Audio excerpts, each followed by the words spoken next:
Former police officer Michael Mattioli appearing for a status conference hearing today.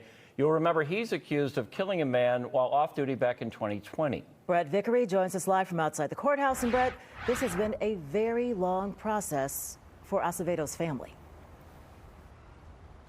It has, Kim. Mattioli's trial was initially supposed to begin in the spring of 2022. It's now 3.5 years later since Joel Acevedo's death, and his family still looking for some closure.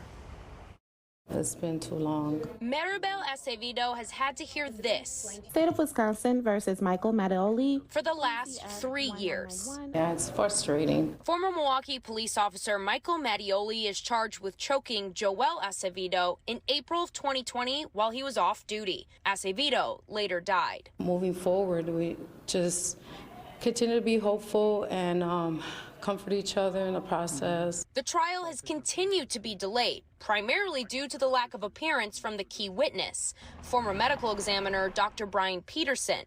Now that there's a new ME, Dr. Veslava Tolomak, the defense wants a fresh opinion on what happened. The purpose of today's status was to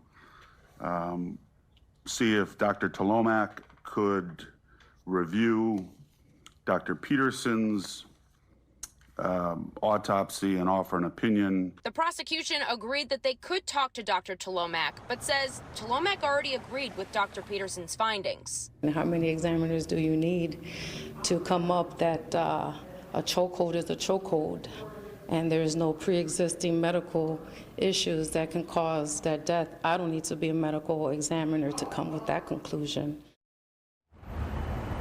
The final pretrial date is set for October 2nd at 1:30 p.m. The trial is scheduled to start on November 6th.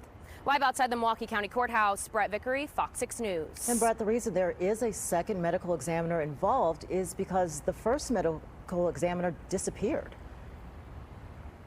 That's right. Initially, it was reported that he just suddenly retired, and then it later came out that he was fired. And then they couldn't find him. So a lot of different parts into this, Kim, that made this trial coming so far after the initial incident. 3 years. Okay, thank you, Brett Vickery.